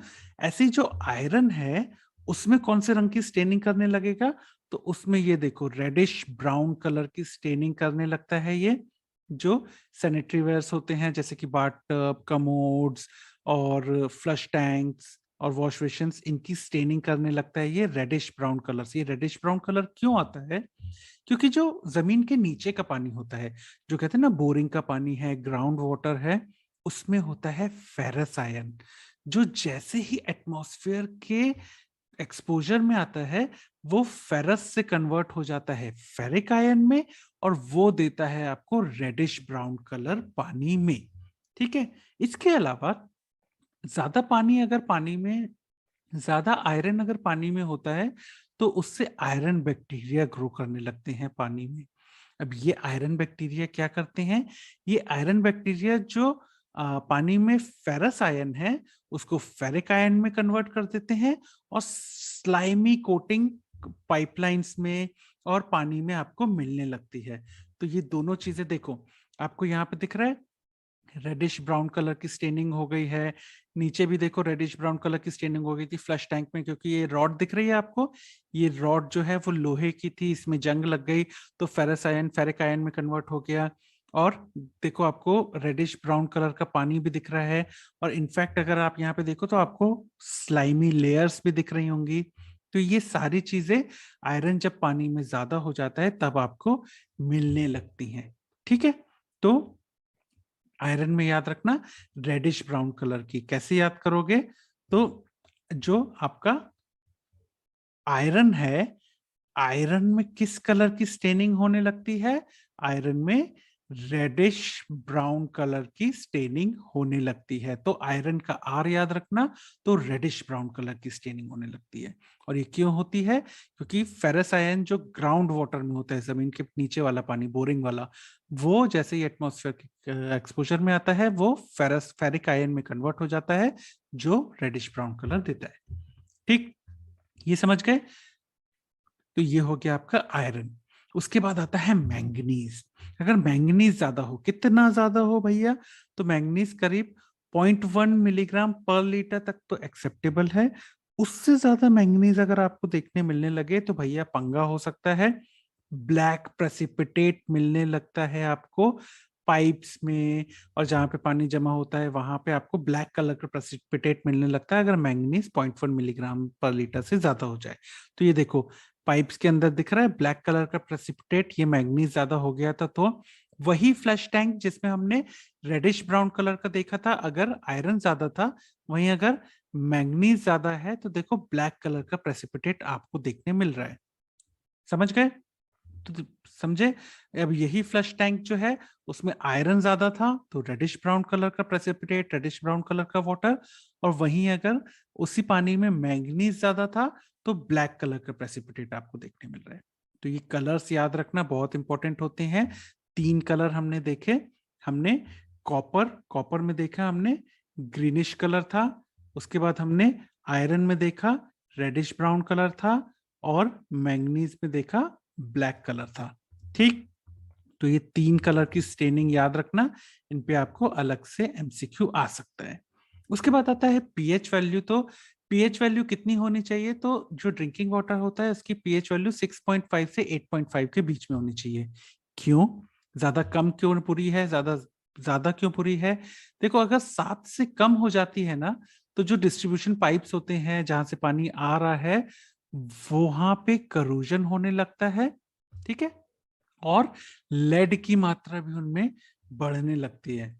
उसके अलावा अगर 8.5 से ज्यादा हो जाती है, ये याद करो हमने क्लोरीनेशन में पढ़ा है कि अगर 8.5 से ज्यादा हो जाती है तो क्लोरीन डिसइंफेक्शन उतने अच्छे से नहीं हो पाता है, क्योंकि जो HOCl होता है वो कन्वर्ट हो जाता है H+ और OCl- में, और HOCl की बहुत अच्छी डिसइंफेक्टेंट प्रॉपर्टी होती है, जबकि OCl- की काफी कम डिसइंफेक्टेंट प्रॉपर्टी होती है।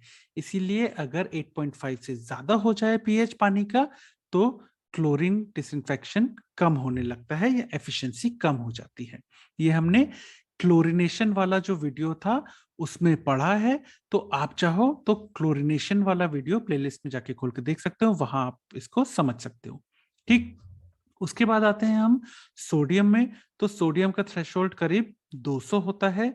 सल्फेट पे आते हैं तो सल्फेट जो मिनिमम लेवल है वो करीब 250 होता है। तो सोडियम 200, सल्फेट 250। अब आता है टीडीएस।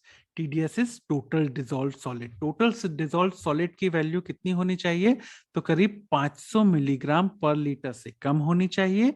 अगर इससे ज्यादा हो जाता है टीडीएस पानी में तो हमको वाटर पाइप्स में, बॉयलर्स में, हाउस होल्ड अप्लायंसेस में स्केलिंग मिलने लगती है। ठीक है, तो अलग ऐसी लेयर्स टाइप की जम जाती हैं इन सब चीजों में, तो उसको स्केलिंग कहते हैं। अब इसको याद कैसे करेंगे, तो T D S, TDS total dissolve solid तो एस से क्या हो जाएगा, एस देखो तो एस तो 5 के जैसे आपको दिख ही रहा है, तो 500। और एस देखो तो आपको एस फॉर स्केलिंग, तो ये दो चीज याद रख सकते हो। टीडीएस का जो एस है, एस आपको 5 जैसे दिखेगा, तो 500 से कम वैल्यू होनी चाहिए। और एस इज फॉर स्केलिंग, तो स्केलिंग कराता है वाटर पाइप्स, बॉयलर्स और हाउस होल्ड अप्लायंसेस में टीडीएस अगर ज्यादा हो जाए तो। समझ गए? तो ऐसे याद कर सकते हो। उसके बाद आता है जिंक। तो जिंक का थ्रेशोल्ड कितना होता है? जिंक का थ्रेशोल्ड होता है करीब 400 मिलीग्राम पर लीटर। अगर जिंक ज्यादा मात्रा में मिलने लगे तो जैसे ही आप पानी को बॉईल करते हो ना, वैसे एक ग्रीसी फिल्म देखने को मिलती है, ऐसी पतली सी लेयर पानी में तैरने लगती है। वो डिनोट करता है कि भैया जिंक ज्यादा है आपके पानी में। अब ये चार याद कैसे करेंगे? ये देखो, ये है आपका जेड, तो जेड की ऊपर वाली लाइन तोड़ दो तो ये ऐसा बचेगा। अब ये ऊपर वाली लाइन को यहां लगा दो तो क्या हो जाएगा आपका 4। तो जिंक कितना होना चाहिए? तो जिंक 4 होना चाहिए। समझ गए? तो जिंक की वैल्यू करीब 4 मिलीग्राम पर लीटर तक ठीक है, उससे कम अच्छी नहीं होती है। उससे ज्यादा अच्छी नहीं होती है। ठीक, 4 मिलीग्राम पर लीटर से कम होनी चाहिए। तो ये हो गए आपके पूरे के पूरे जो हमारा एक्सेप्टेबिलिटी एस्पेक्ट था उसके फिजिकल पैरामीटर्स और इनऑर्गेनिक कॉन्स्टिट्यूएंट्स। इसमें जिन जिन चीजों के नंबर्स मैंने याद कराए ना, उनको थोड़ा अच्छे से कर लेना, क्योंकि उनमें एमसीक्यूज देखे हुए हैं। ठीक है। उसके बाद आता है आपका केमिकल एस्पेक्ट्स। तो सब हमने तीन चीज क्या पढ़ ली? हमने पढ़ लिया भैया कि माइक्रोबायोलॉजिकल एस्पेक्ट क्या होता है, उसके बाद हमने फिजिकल पैरामीटर्स पढ़ लिए, माइक्रोबायोलॉजिकल एस्पेक्ट पढ़ लिया, एक्सेप्टेबिलिटी एस्पेक्ट्स पढ़ लिया, एक्सेप्टेबिलिटी एस्पेक्ट्स के बाद हमने क्या पढ़ लिया? एक्सेप्टेबिलिटी एस्पेक्ट्स के बाद रेडियोलॉजिकल एस्पेक्ट्स पढ़ा था। और अब आता है हमारा सबसे आखिरी में, दैट इज केमिकल एस्पेक्ट्स। ठीक, तो अब केमिकल एस्पेक्ट्स में क्या है? केमिकल एस्पेक्ट्स में इनऑर्गेनिक कॉन्स्टिट्यूएंट्स हैं और ऑर्गेनिक कॉन्स्टिट्यूएंट्स हैं। इनऑर्गेनिक में फिर वैसे हमने अल्फाबेटिकली जमा दिया है कि भैया arsenic, cadmium, chromium, cyanide, fluoride, lead, mercury, nitrate और नाइट्राइट और सेलेनियम। ऑर्गेनिक कॉन्स्टिट्यूएंट में ना बस एटलीस्ट नाम याद रख लेना, क्लोरिनेटेड एल्केन्स, क्लोरिनेटेड एथेन्स, उसके बाद aromatic hydrocarbons, polynuclear aromatic hydrocarbons और पेस्टिसाइड्स। एटलीस्ट इनके नाम याद रख लेना। ठीक, तो पहले आते हैं हम केमिकल एस्पेक्ट्स पे। तो केमिकल एस्पेक्ट्स में आर्सेनिक, आर्सेनिक की वैल्यू कितनी? तो आर्सेनिक की 0.01 से कम। और कहाँ पे देखने मिलेगा आर्सेनिक? जो इंडस्ट्रियल इफ्लुएंस, जो इंडस्ट्रियल वेस्ट अगर आप पानी में मिलाते हो तो उस पानी में आपको आर्सेनिक देखने मिलेगा। याद कैसे करेंगे? ए जो है वो कौन सा अल्फाबेट है? वो सबसे पहला अल्फाबेट है, तो 0.01 इज आर्सेनिक। ऐसे ही अगर हम कैडमियम की बात करें तो कैडमियम की वैल्यू कितनी? करीब 0.3। कैडमियम की जो वैल्यू है करीब 0.3 मिलीग्राम माइक्रोग्राम पर लीटर है, ये याद रखना। और कैसे मिलता है ये? जो अगर पानी का कंटेमिनेशन हुआ है फर्टिलाइजर्स की मदद, फर्टिलाइजर्स से, जो खेतों वगैरह में यूज नहीं करते हैं फर्टिलाइजर्स वगैरह, तो उससे अगर आसपास बहने वाली नहर में या नदी या तालाब में कंटेमिनेशन हो गया है तो उससे हमको पानी में कैडमियम मिलने लगता है। और कैडमियम कहाँ जाके एक्यूमुलेट होता है? किडनी में। समझ गए? तो उसको याद कैसे करेंगे? इसमें कुछ चीजें याद करने की हैं। सी फॉर कैडमियम। ठीक है, तो सी कौन से नंबर का अल्फाबेट है? तीसरे नंबर का। तो कितनी वैल्यू हो गई? 0.3। अब याद रखना ये सी जो है वो किस में आता है? माइक्रो। तो 0.3 माइक्रोग्राम है। पहले हमने देखी जो माइक्रोग्राम में यूनिट है, याद है? तो ये आपका एक्सेप्शन है, एक्सेप्शन आ सकता है। माइक्रोग्राम पर लीटर है, तो सी, माइक्रो में सी आता है, तो सी हो गया। और कितना माइक्रो? तो 3, तो 0.3 माइक्रोग्राम। ठीक है। उसके बाद कहा किसको इफेक्ट करता है? तो ये क्या है हमारा? कैडमियम। का से शुरू होता है कैडमियम, तो कैडमियम किसको इफेक्ट करेगा? कैडमियम किडनी को इफेक्ट करेगा। तो का से कैडमियम, का से किडनी, ऐसा याद कर सकते हो। ठीक, तो पहली चीज कि भैया माइक्रोग्राम है तो सी 3.3 माइक्रोग्राम, क से कैडमियम, क से किडनी। याद रहेगा? तो ऐसे याद कर सकते हो कि भैया कैडमियम कितने से कम होना चाहिए और क्या कराता है। फिर क्रोमियम है तो भाई 0.05 मिलीग्राम पर लीटर है। साइनाइड अगर मिलता है तो साइनाइड कब मिलेगा, अगर वही इंडस्ट्रियल इफ्लुएंस का कंटेमिनेशन हुआ है, तो जैसे कि हमारा आर्सेनिक मिल रहा था वैसे ही साइनाइड मिलेगा। और साइनाइड क्या करा सकता है, नर्वस सिस्टम को आगे जाके इफेक्ट कर सकता है। ठीक। उसके बाद फ्लोराइड बहुत इंपॉर्टेंट है, ये इनफैक्ट हम न्यूट्रिशन वाले चैप्टर में भी पढ़ेंगे। फ्लोराइड में स्केलेटल फ्लोरोसिस, डेंटल फ्लोरोसिस, ये सब हम न्यूट्रिशन में भी पढ़ेंगे। पर गाइडलाइन वैल्यू कितनी कहते हैं कि भैया 1.5 मिलीग्राम पर लीटर से कम ही होना चाहिए, इससे ज्यादा नहीं। इससे ज्यादा होता है तो थोड़ा ज्यादा हो जाएगा तो डेंटल फ्लोरोसिस होगा, फिर स्केलेटल फ्लोरोसिस होगा, बहुत सारी चीजें होती हैं, वो हम अलग से न्यूट्रिशन में पढ़ेंगे। तो अगर 5 मिलीग्राम पर लीटर से ज्यादा हो जाए तो क्या देखने मिलता है हमको, स्केलेटल फ्लोरोसिस। ये देखो, देख रहे हो आप, ये सब स्केलेटल फ्लोरोसिस की निशानियां हैं, समझ गए। तो स्केलेटल फ्लोरोसिस आपको कब देखने मिलता है, स्केलेटल फ्लोरोसिस आपको देखने मिलता है अगर 5 मिलीग्राम पर लीटर से ज्यादा हो जाता है फ्लोराइड पानी में, तब आपको स्केलेटल फ्लोरोसिस देखने को मिलता है। ठीक। उसके बाद कब आपको, कब होता है ऐसा कि भाई फ्लोराइड की मात्रा ज्यादा हो जाती है, अगर किसी जगह पे फॉस्फेट फर्टिलाइजर्स का मैन्युफैक्चरिंग होती है या यूज होता है उसका, तब वहां पे आपको फ्लोराइड की मात्रा ज्यादा देखने मिलती है पानी में। अब याद रखना, जो फ्लोराइड है ये दो धारी तलवार है, कम जो है वो भी पंगा कर सकती है, ज्यादा जो है वो भी पंगा कर सकती है। बहुत कम हो जाती है तो डेंटल कैरीज करा सकती है, तो इसीलिए डेंटल कैरीज को प्रिवेंट करने के लिए हम फ्लोराइड देते हैं थोड़ी सी। बहुत ज्यादा हो जाए तो डेंटल फ्लोरोसिस करा सकती है, स्केलेटल फ्लोरोसिस करा सकती है, ये सब कुछ करा सकती है। तो बहुत कम भी बुरी है, बहुत ज्यादा भी बुरी है। बहुत कम हो जाए तो हाँ ठीक है, हम थोड़ा सा फ्लोराइड वगैरह दे देते हैं, फ्लोराइड टूथपेस्ट वगैरह आजकल चल रहा है वो दे सकते हैं। बहुत ज्यादा हो जाए तो भैया हमको, अगर बहुत ज्यादा हो जाए तो डेंटल फ्लोरोसिस, स्केलेटल फ्लोरोसिस करा देगा। तो अब बहुत ज्यादा हो जाए तो आप कैसे कम करोगे, आप करते हो डीफ्लोरिनेट करते हो। डीफ्लोरिनेट करने के लिए आप फॉस्फेट का इस्तेमाल करते हो जिससे कि फ्लोराइड्स कम हो जाएं पानी में। उसके अलावा एक और बहुत इंपॉर्टेंट चीज है, दैट इज नालगोंडा टेक्निक। तो नालगोंडा टेक्निक का इस्तेमाल करते हैं हम पानी का डीफ्लोरिनेशन करने के लिए। तो डीफ्लोराइडेशन करने के लिए हम नालगोंडा टेक्निक का इस्तेमाल करते हैं, और इसमें याद रखना, नालगोंडा टेक्निक में हम एलम और लाइम का इस्तेमाल करते हैं पानी को डीफ्लोराइड करने के लिए। ठीक। तो दैट इज नालगोंडा टेक्निक, बहुत इंपॉर्टेंट है ये, स्टार क्वेश्चन है वाइवा के लिए। नालगोंडा टेक्निक क्यों यूज करते हैं, नालगोंडा टेक्निक का यूज करते हैं हम एलम और लाइम का इस्तेमाल करते हैं नालगोंडा टेक्निक में डीफ्लोराइडेशन ऑफ वाटर करने के लिए। ठीक। तो अब इसमें कुछ चीजें हैं जो आपको फ्लोराइड वाले में याद करनी है, वो बता देते हैं कैसे करेंगे। सबसे पहले तो एफ फॉर फ्लोराइड। ठीक है। तो एफ फॉर फ्लोराइड है, तो एफ फॉर आ जाएगा 5, तो दैट इज 5। तो 5 से ज्यादा अगर हो जाएगा तो एफ फॉर फ्लोरोसिस हो सकता है, कौन सा, स्केलेटल फ्लोरोसिस। तो ये 5 है, 5 के जैसा एस दिखता है, तो याद कर सकते हो कि भैया 5 और एस, तो 5 से ज्यादा हो जाएगा तो स्केलेटल फ्लोरोसिस देखने को मिल सकता है। एक तो ये याद कर लो। उसके बाद फिर वही एफ फॉर फ्लोराइड, तो फ्लोराइड कब मिलने लगेगा पानी में, जब एफ फॉर फर्टिलाइजर्स। और अगर आप फॉस्फेट भी देखो तो पीएच इज फॉस्फेट, तो ऐसे भी बोल सकते हो कि भैया फॉस्फेट अगर मिलने लगेगा फर्टिलाइजर्स के थ्रू तो आपको फ्लोराइड ज्यादा मिलता है पानी में। तो F for fluoride, F for fertilizers, कौन सा फर्टिलाइजर्स, तो फा से फ्लोराइड, फा से फॉस्फेट फर्टिलाइजर्स, ऐसे याद कर सकते हो। ठीक। तो ये 5 भी याद हो गया। 5 से क्या याद किया आपने, 5 से एस याद किया, तो 5 से ज्यादा स्केलेटल फ्लोरोसिस, और एफ से फ्लोराइड, एफ से फॉस्फेट फर्टिलाइजर्स। ठीक। ये पहली चीज याद कर ली।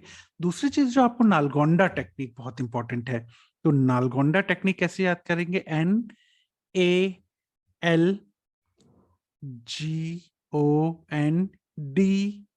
नालगोंडा टेक्निक में क्या करते हैं हम, नालगोंडा टेक्निक में देखो, हम एलम और लाइम का इस्तेमाल कर रहे हैं डीफ्लोराइडेशन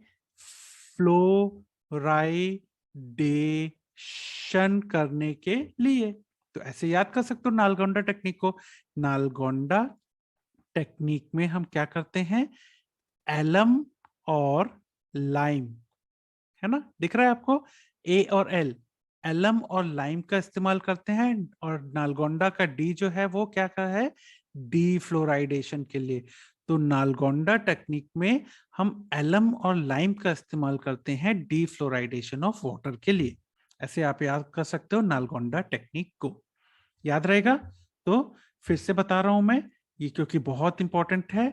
नाल जो आपका नालगोंडा टेक्निक है, इसको फिर से बता रहा हूं कि भाई NaLGONDA, नालगोंडा टेक्निक। तो ए इज फॉर एलम, ठीक है, तो एलम यूज करते हो, L is for lime. Alum और लाइम का इस्तेमाल करते हो आप, क्यों, डी फ्लोराइडेशन करने के लिए। डी फ्लोराइडेशन ऑफ वाटर करने के लिए आप नालगोंडा टेक्निक में एलम और लाइम का इस्तेमाल करते हो।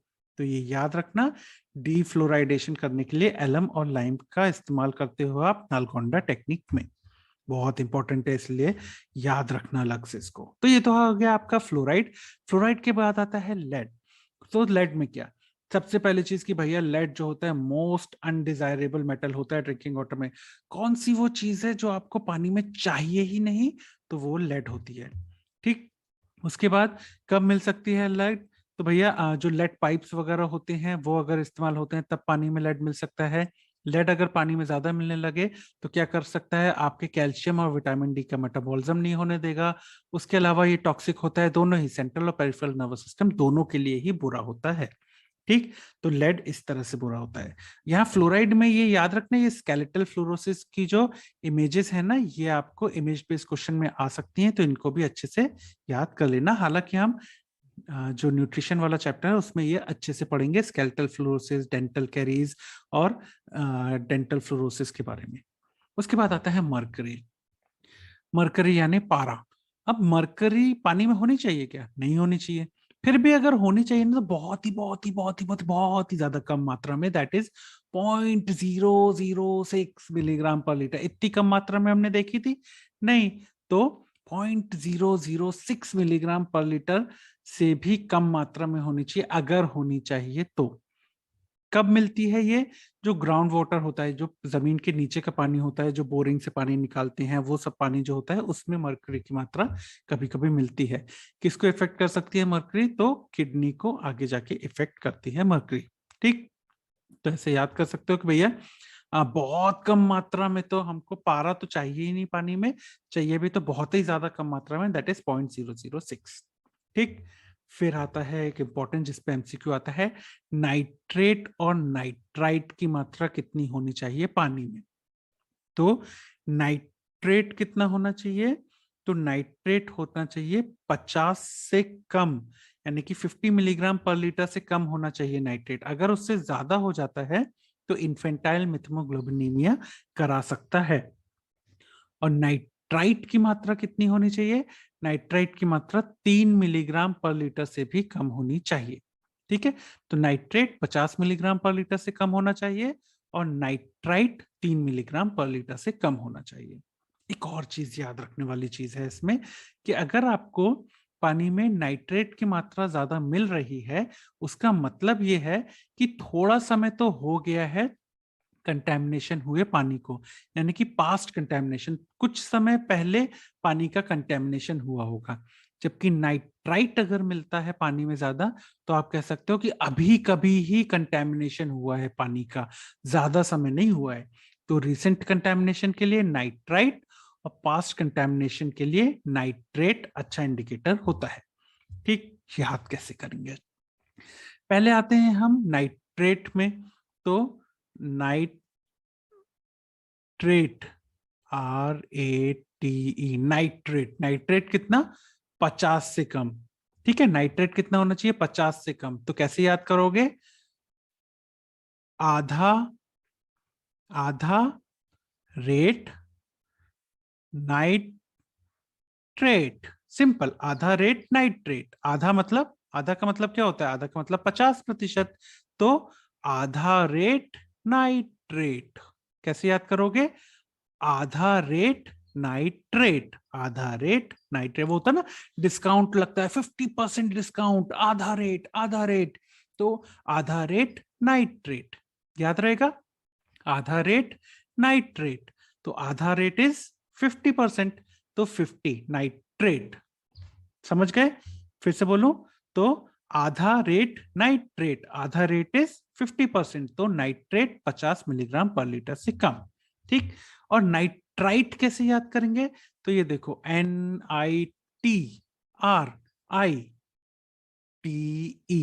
तो नाइट्राइट, नाइट्राइट का ये क्या आएगा आपका? ट्राई। ट्राई का मतलब क्या होता है? 3, है ना? तो डाई का मतलब होता है 2, ट्राई का मतलब होता है 3, क्वाट का मतलब होता है 4, तो ट्राई का मतलब क्या होता है? 3। तो नाइट्राइट कितना? 3 मिलीग्राम पर लीटर से कम होना चाहिए नाइट्राइट। और नाइट्रेट कितना? आधा रेट नाइट्रेट, तो आधा रेट इज 50%, तो 50 मिलीग्राम पर लीटर से कम नाइट्रेट। और नाइट्राइट इज ट्राई आ गया इसमें, तो ट्राई मतलब 3, तो 3 मिलीग्राम पर लीटर से कम, दैट इज नाइट्राइट। तो ये तो हो गया नाइट्रेट और नाइट्राइट की वैल्यू। अब एक और चीज है इसमें, एक और चीज क्या है? दैट इज पास्ट कंटेमिनेशन और रीसेंट कंटेमिनेशन। कैसे? तो भैया ये देखो, NITRATE,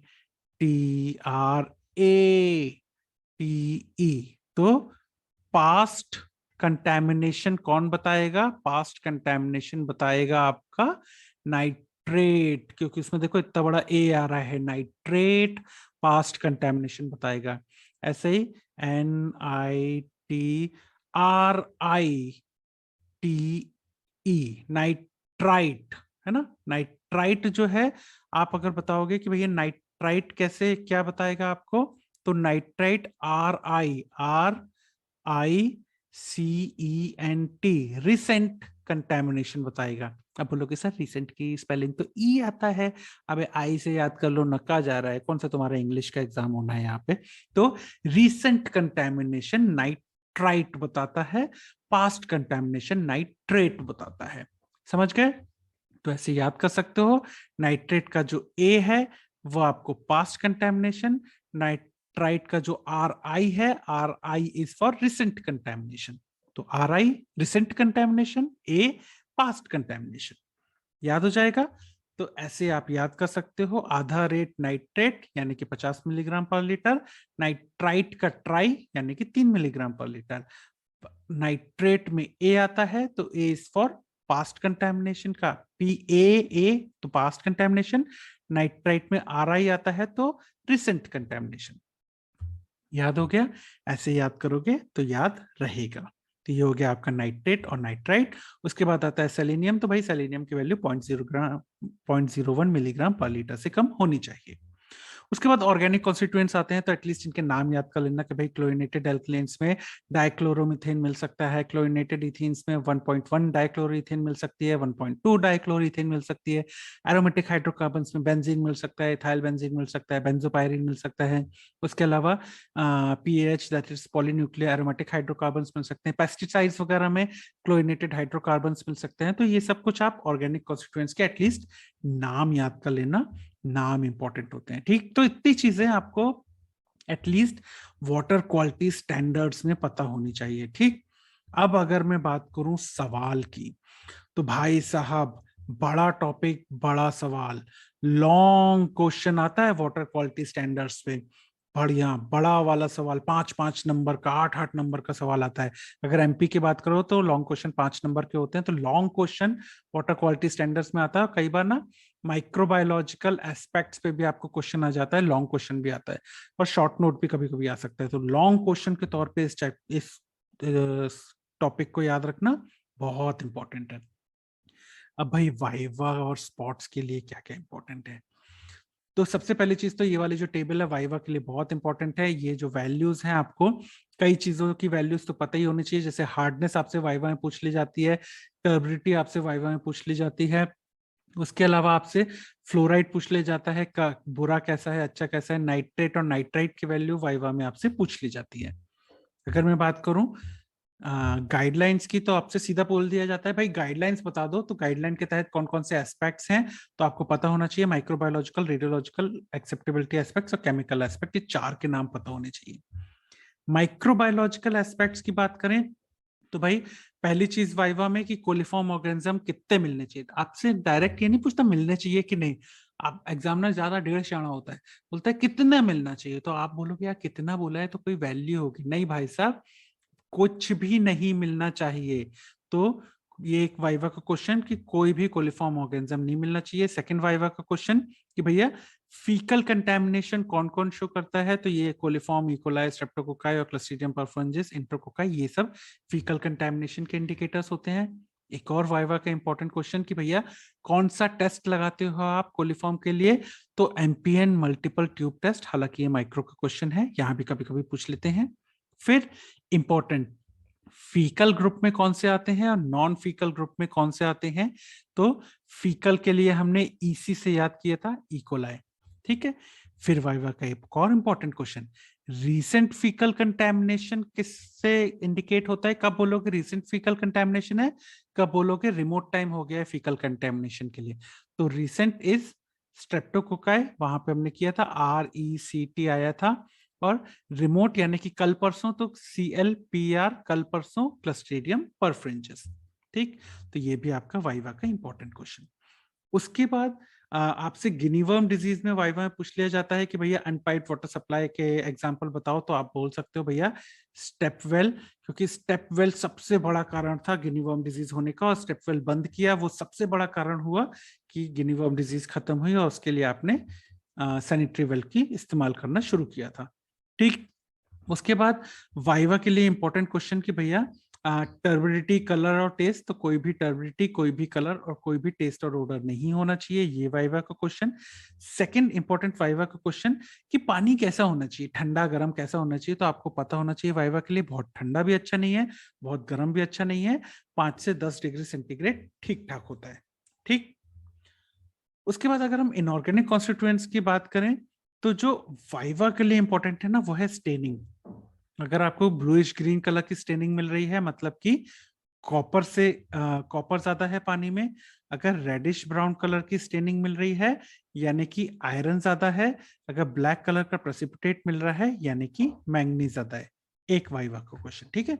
उसके बाद second thing is hardness of water, कितनी, तो मॉडरेटली हार्ड वाटर होना चाहिए, दैट इज कितना, 50 से 150 मिलीग्राम पर लीटर, या 1 से 3 मिली इक्विवेलेंट पर लीटर, ये वाइवा का इंपॉर्टेंट क्वेश्चन है।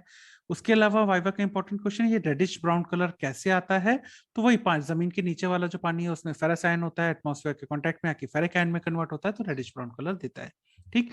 और कई बार आपसे आयरन बैक्टीरिया पूछ लिया जाता है, क्या होता है, उसका काम क्या होता है, तो वो भी आप बता सकते हो वाइवा के लिए। उसके बाद पीएच, पीएच पे भी वाइवा में इंपॉर्टेंट क्वेश्चन आता है कि भैया पीएच कितना, तो 6.5 से 8.5, क्यों, ये बताते आना चाहिए, क्योंकि 8.5 से ज्यादा अगर हो जाएगा तो क्लोरिनेशन नहीं हो पाएगा, और क्यों, क्योंकि 8.5 से ज्यादा में HOCl जो है वो H+ और OCl- में हो जाता है, इसीलिए पंगा होता है, इसलिए उतने अच्छे से क्लोरिनेट नहीं कर पाता है, ठीक। तो ये भी वाइवा के लिए इंपॉर्टेंट क्वेश्चन है, ठीक। उसके बाद फ्लोराइड, फ्लोराइड वाइवा के लिए बहुत इंपॉर्टेंट है कि भैया कब कहोगे कि स्केलेटल फ्लोरोसिस होगा, कितनी वैल्यू पे, कब कहोगे डेंटल फ्लोरोसिस होगा, मात्रा कम हो जाए तो क्या डेंटल कैरीज जो है उसको प्रिवेंट करने के लिए फ्लोराइड आप देते हो, ज्यादा फ्लोराइड भी खराब होता है तो उससे बचाने के लिए आप नालगोंडा टेक्निक करते हो, ये वाइवा का बहुत इंपॉर्टेंट क्वेश्चन, और उसमें लाइम और एलम का इस्तेमाल करते हैं डिफ्लोराइडेशन ऑफ वाटर के लिए, वाइवा के लिए बहुत इंपॉर्टेंट। एक वाइवा का और important question, most undesirable metal कौन सा है, तो दैट इज लेड, लेड नहीं मिलना चाहिए भाई साहब, ठीक। ऐसे ही पास्ट और रिसेंट कंटेमिनेशन को भी वाइवा में पूछा जाता है, तो आपको पता होना चाहिए पास्ट के लिए नाइट्रेट और रिसेंट के लिए नाइट्राइट, ठीक। तो ये तो हो गए आपके वाइवा के क्वेश्चंस। अब बात करें अगर हम एमसीक्यूज की, तो भाई साहब जितने भी अंडरलाइन पार्ट हैं हमारे नोट्स और स्लाइड में, वो सभी एंट्रेंस एग्जाम में पूछे गए एमसीक्यूज हैं। तो आपको एक एमसीक्यू तो यही मिला था कि भैया कलर कितना, तो 15 टीसीयू से कम। टर्बिडिटी पे भी एमसीक्यू आया है 1 एनटीयू से कम। और हार्डनेस पे आया है कि 50 से 150 मिलीग्राम पर लीटर होनी चाहिए। पीएच पे आया है 6.5 से 8.5 वैल्यू। और उसके बाद फ्लोराइड की वैल्यू पे आया है। उसके बाद अल्फा और बीटा रेडियोलॉजिकल एक्टिविटीज पे आया है कि कितना, तो अल्फा 0.5 और बीटा 1 becquerel पर लीटर। उसके बाद एमसीक्यू के तौर पे अगर बात करें तो आपको क्वेश्चन आया हुआ है कि भाई साहब कितना कोलिफॉर्म होना चाहिए, तो एक भी कोलिफॉर्म ऑर्गेनिज्म नहीं होना चाहिए। और अगर मिलता है तो क्या बताता है, फीकल कंटेमिनेशन बताता है। प्रिजम्पटिव कोलिफॉर्म टेस्ट में क्या करते हैं हम, तो एमपीएन मल्टीपल ट्यूब टेस्ट करते हैं। एमपीएनएस क्या होता है, मोस्ट प्रोबेबल नंबर, इस पे भी एमसीक्यू आया है। फीकल ग्रुप जो होता है या फीकल कंटेमिनेशन के लिए इकोलाई, इस पे भी एमसीक्यू आया है। रीसेंट और रिमोट टाइम हो गया है, इस पे कई बार एमसीक्यू आया है, पता स्टार क्वेश्चन है ये। फीकल कंटेमिनेशन रीसेंट है कि रिमोट, ये कैसे बताएंगे, तो रिमोट में क्लस्ट्रीडियम परफेंजेस, रीसेंट में स्ट्रेप्टोकोकाई, इस पे भी एमसीक्यू कईयों बार आया है। और इंडिकेटर्स कौन कौन से होते हैं फीकल कंटेमिनेशन पे, इस पे भी कई बार एमसीक्यू आया है। तो बैक्टीरियल इंडिकेटर्स याद रखना बहुत इंपॉर्टेंट है एमसीक्यूज के लिए, ठीक। उसके बाद अगर मैं बात करूं फिजिकल पैरामीटर्स की, तो फिजिकल पैरामीटर्स से पहले हमको टर्बिडिटी पे क्वेश्चन आया कि भैया टर्बिडिटी कितनी, तो करीब 4 एनटीयू या नेफ्लोमेट्रिक टर्बिडिटी यूनिट से ज्यादा ही हमारी आंखें देख सकती हैं। कितना टेम्परेचर, इस पे भी एमसीक्यू आया हुआ है कि कितना टेम्परेचर, तो 5 से 10 डिग्री सेंटीग्रेड पे भी वैल्यू पे भी सवाल आया है। और 40 से 50 डिग्री फ़ारेनहीट, तो फ़ारेनहीट और सेंटीग्रेड दोनों पे सवाल आया हुआ है, ठीक। उसके बाद ना एक सवाल ये भी आया था कि इनऑर्गेनिक में क्लोराइड और डिजोल्व ऑक्सीजन पे सवाल आया है। क्या क्या सवाल थे वो, तो क्लोराइड पे जो सवाल आया है ना वो ये कि मैक्सिमम परमिसिबल लेवल कितनी, तो 6 से हमने याद किया था 600। और टेस्ट डिटेक्शन के लिए 250। उसके अलावा डिजोल्व ऑक्सीजन पे भी सवाल आया है कि भैया क्या, तो नाइट्रेट नाइट्राइट में, सल्फेट सल्फाइट में, जिसकी वजह से ओडर प्रॉब्लम, ये भी एक सवाल आया हुआ है। सॉफ्टनिंग कब कहेंगे करनी चाहिए पानी की, तो करीब 150 या 3 मिली इक्विवेलेंट पर लीटर से ज्यादा हो जाए तब सॉफ्टनिंग करनी चाहिए पानी की। उससे इतनी हार्डनेस से ज्यादा हो जाए तब। इस पे एमसीक्यू आया हुआ है। अच्छा, एक एमसीक्यू ये बन सकता है इमेज बेस्ड क्वेश्चन पे कि भैया आपको अगर हरे रंग का या नील ग्रीनिश ब्लू कलर का अगर आपको स्टेनिंग मिल रही, तो क्या ज्यादा है पानी पे, इस पे सवाल बन सकता है। एक इस पे बन सकता है आपको एमसीक्यू इमेज बेस्ड कि भैया अगर रेडिश ब्राउन मिल रही है तब क्या है पानी में ज्यादा, और अगर ब्लैक प्रेसिपिटेट मिल रहा है तब क्या है पानी में ज्यादा। तो ये इमेजेस को याद रखना, ठीक। उसके अलावा पीएच पे भी एक बार एमसीक्यू आ चुका है, कितना होना चाहिए, तो 6.5 से 8.5 के बीच में होना चाहिए। टीडीएस पे सवाल आ चुका है, टोटल डिजोल्व सॉलिड कितना, तो 500 मिलीग्राम पर लीटर से कम होना चाहिए, ठीक। तो इन पे भी आपको एमसीक्यू आ चुका है। इनऑर्गेनिक कॉन्स्टिट्यूएंट्स की अगर हम बात करें तो फ्लोराइड बहुत इंपॉर्टेंट है, उसमें नालगोंडा टेक्निक पे कईयों बार एमसीक्यू आ चुका है। तो नालगोंडा टेक्निक याद करना कि भैया एलम लाइम डिफ्लोराइडेशन ऑफ वाटर के लिए। एक और एमसीक्यू कई बार, एमसीक्यू और वाइवा दोनों के लिए बहुत इंपॉर्टेंट क्वेश्चन कि भैया मोस्ट अनडिजायरेबल मेटल कौन सा होता है पानी में, तो दैट इज हमारा लेड, ठीक। उसके बाद ये कई बार पूछा जा चुका है कि पास्ट कंटेमिनेशन और रीसेंट कंटेमिनेशन में नाइट्रेट और नाइट्राइट पे एमसीक्यू आ चुका है। और नाइट्रेट और नाइट्राइट की वैल्यूज पे भी एमसीक्यू आ चुका है कि भैया कितना, तो 50 मिलीग्राम और 3। पर ये कभी कभी पटकी है, ये सबसे इंपॉर्टेंट है कि भैया कब, तो पास्ट कंटेमिनेशन में नाइट्रेट है और रिसेंट के लिए नाइट्राइट है, बहुत इंपॉर्टेंट है। और एक क्वेश्चन यही कि 50 से ज्यादा हो जाए तो क्या, इन्फेंटाइल हीमोग्लोबिनीमिया, ठीक। तो इतनी चीजें हैं जो आपको water quality standards and criteria में पता ही होनी चाहिए। Thank you.